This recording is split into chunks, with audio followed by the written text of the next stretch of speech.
Hey everyone, so here's a question for you. Do you believe in ghosts? Now, most Americans will tell you ghosts aren't real. We're supposed to be this advanced, rational society, right? But here's the thing, the White House itself completely destroys that theory. Yeah, you heard me right. The most powerful building in America is seriously haunted. We're talking about at least 7 different ghosts that have been spotted there over the years. And we're not just talking about some random security guard seeing things after a long shift. World leaders, presidents, their families, they've all seen these spirits. And the most famous ghost of them all, Abraham Lincoln. Today, I'm going to tell you about the paranormal activity that's been happening in the White House for over a century. So stick around till the end, because some of these stories are absolutely wild. Alright, so let's start with Lincoln himself. He was assassinated back in 1865, and almost immediately after his death, strange things started happening. After Lincoln was killed, his body was placed in a special funeral train that traveled through every major city in America so people could pay their respects. But this is where it gets weird. There were reports, and I mean lots of reports, that whenever this train stopped at a station, all the clocks in that station would stop for exactly 8 minutes. Just freeze. No explanation. But wait, it gets creepier.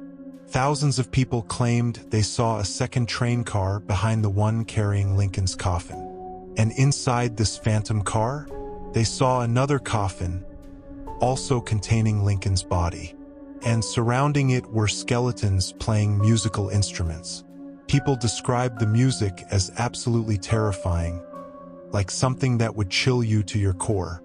Now, I'll be honest, was this mass hysteria? Maybe. But newspapers at the time printed these stories, and too many people reported seeing the same thing for it to be completely made up. By the time that funeral train finished its journey, the legend of Lincoln's ghost had spread across the entire country. And that's when the sightings at the White House began. Let's jump to 1888. President Benjamin Harrison wanted to travel, so he told his bodyguard, John Caney, to get ready. Now, Caney was in his room cleaning his revolver when he noticed someone standing in his doorway. He figured it was President Harrison coming to check on him. But before Caney could say anything, this figure adjusted his long black coat and walked straight through the wall, just disappeared. And Caney realized he had just seen Abraham Lincoln's ghost. Here's where it gets intense. Over the next few years, Lincoln's ghost appeared to Caney more than 35 times. And every single time, Lincoln stared at him with this angry, disappointed look. Now, here's the backstory. Caney had been Lincoln's bodyguard before he worked for Harrison. And Caney believed that Lincoln's ghost blamed him for not preventing the assassination. The guy was so traumatized that he had to bring in paranormal experts. These experts told Caney he needed to apologize to Lincoln's spirit. So one day, Caney spoke out loud and said, "I'm sorry for my mistakes. Please forgive me and let me protect Benjamin Harrison." And you know what? After that, Lincoln's ghost never bothered Caney again. Fast forward to 1934, President Franklin D. Roosevelt decided he wanted to start sleeping in a bedroom on the 2nd floor. So he sent the White House supervisor, Mary Eben, along with 4 servants to clean out the room. A few minutes later, they all came running back, screaming and terrified. Mary told Roosevelt that they had seen Abraham Lincoln sitting on the bed, tying his shoes, wearing his signature black coat.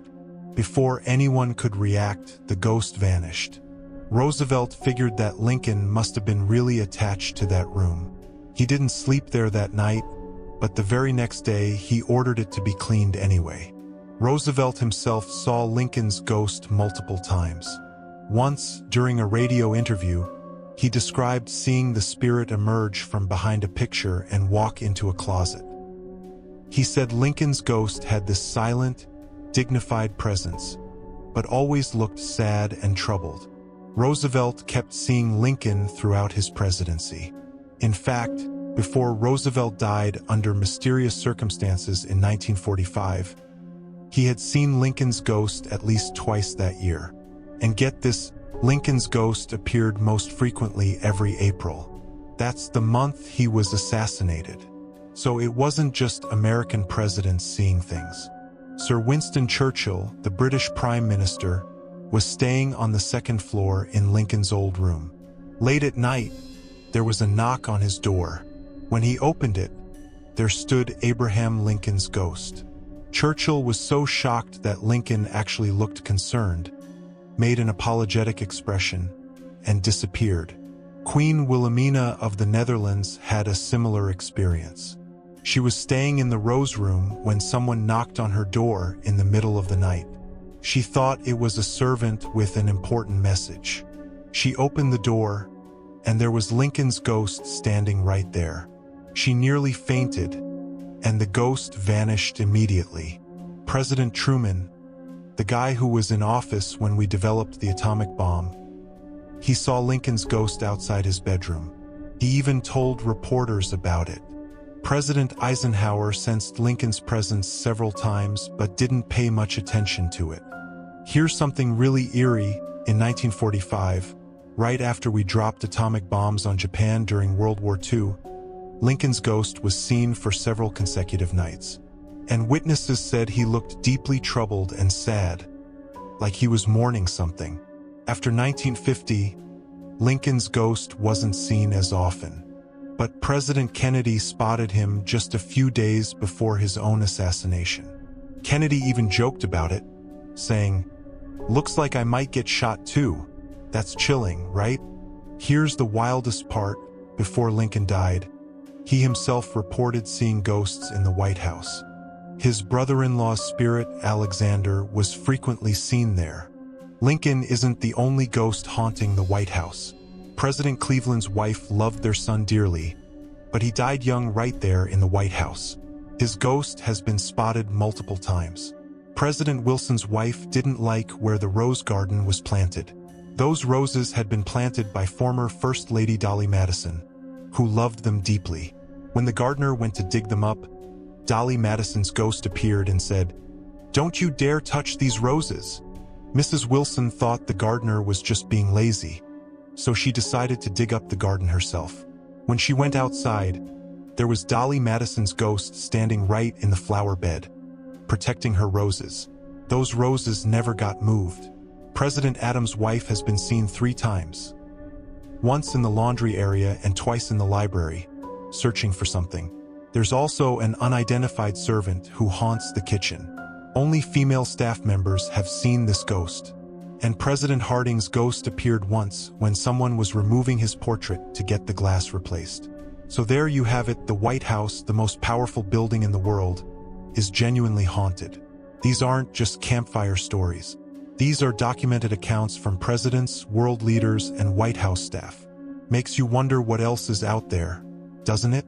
If you enjoyed this video, make sure to hit that subscribe button and share it with your friends. Let me know in the comments, do you believe in ghosts? And would you spend a night in the White House if you had the chance? Thanks for watching, and I'll see you in the next one. Stay spooky, everyone.